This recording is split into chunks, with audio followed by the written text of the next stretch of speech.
Let's talk about the biggest disaster in television history.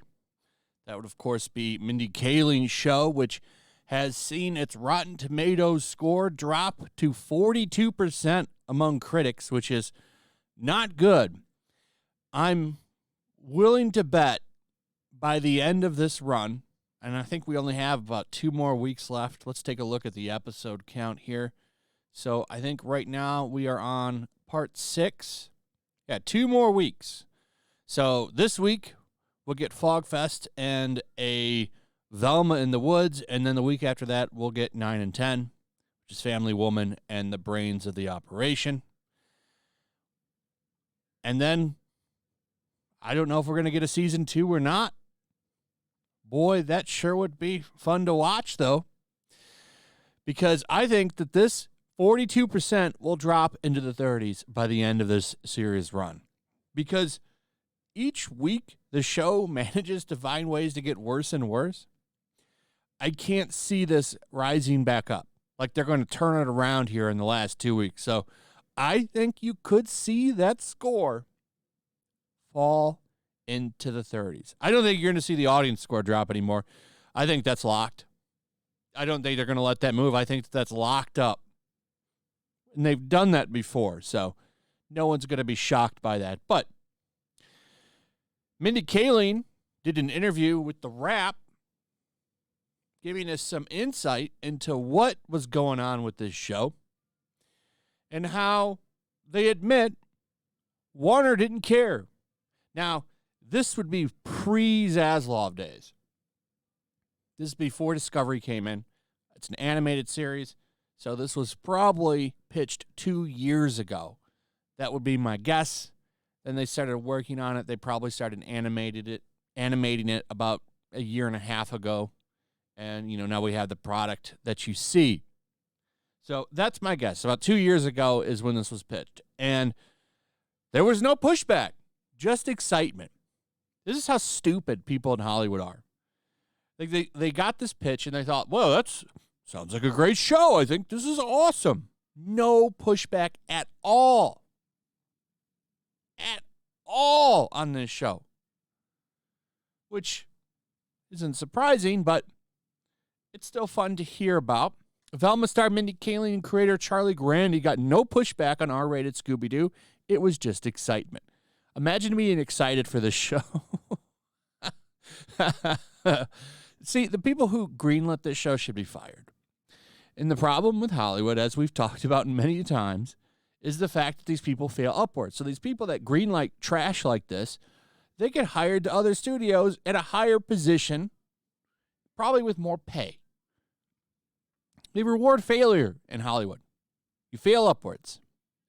You don't fail downwards, you fail upwards, especially if you have the right ideology and put in check marks.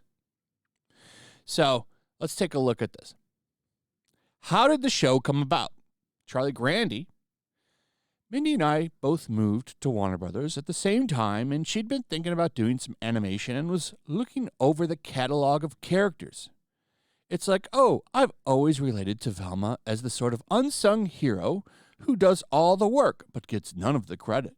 And how fun would it be to do an origin story about that character? Mindy and I have worked together a lot. Mindy knew that I loved animation. I watched a lot of it. I talked a lot about it. And she said, would you want to maybe try something like that? And it started as conversations, and it really started to snowball from that point. We pitched it softly to Warner Brothers Animation. They said, yeah, we would love to do this, so go and do it. Now, here's the thing. Look at this. So Charlie says that they were thinking about doing something. They wanted to do animation. Did they think about doing their own characters and developing an original story? No. What's the first thing they did? They looked over the catalog of characters that Warner owns. So they just flipped through established franchises and decided, what can we take and mess up? What can we take and destroy? I don't think they said it like that. I think they said, what can we take and make a show around what we want to here? And they picked the Scooby Doo gang. And there probably was some pushback on the fact that they weren't allowed to use Scooby Doo. I think they could use everybody but the dog. That's probably what they were told. Because you haven't seen the dog, and I don't think you're ever going to see the dog in it. That way, it's not technically a true Scooby Doo show. But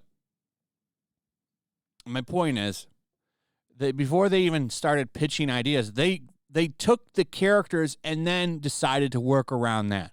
They never had the thought of making their own original IP. Never. That was never the question. Are we going to make an original IP? No. We're going to look through the catalog of characters, and we're going to do what we want with them. It's typical. Was there any pushback to how hard-edged your take was? None at all, says Charlie Grandy. Mindy Kaling says, no, it was just excitement. It's so great because we love this character. She's so iconic and obviously one of the few characters from that era, from the era that she was created, that I could definitely identify with. And it's no surprise. I love writing about young women. Charlie created the show. I just played the part. But this world of teenagers was such a fun world that I've loved to explore, and it was such a great way to work with actors who we normally couldn't get to be on a live-action show. All of these people who were killers on their own show were willing to come do voices on this. It's such a dream-come-true experience. And then they talk about the lore, but that doesn't really matter. What I wanted to focus on were two things. One, the studio didn't care what they were going to do with it. Didn't care. Said, just take our characters and do whatever they want. They got zero pushback. Zero pushback on this show from Warner, which tells you why the company is such bad shape. Warner's in a lot of debt. A lot of debt. A lot. This is why David Zaslav is taking such extreme measures to save money, like pulling shows off of HBO Max. I mean, he's pulled, I think Westworld got pulled off, didn't it?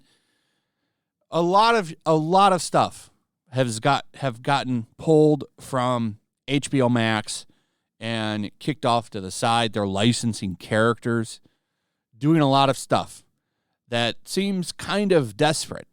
And that's because he's trying to right the ship and make them profitable and not just lose money constantly like they've been doing. But before he came in, yeah, just take it and do whatever you want with it. Doesn't matter. You don't need to do original IP. These guys, this Charlie guy and Mindy Kaling, went over there and were just given the catalog. Do whatever you want with any of these characters, basically. No pushback.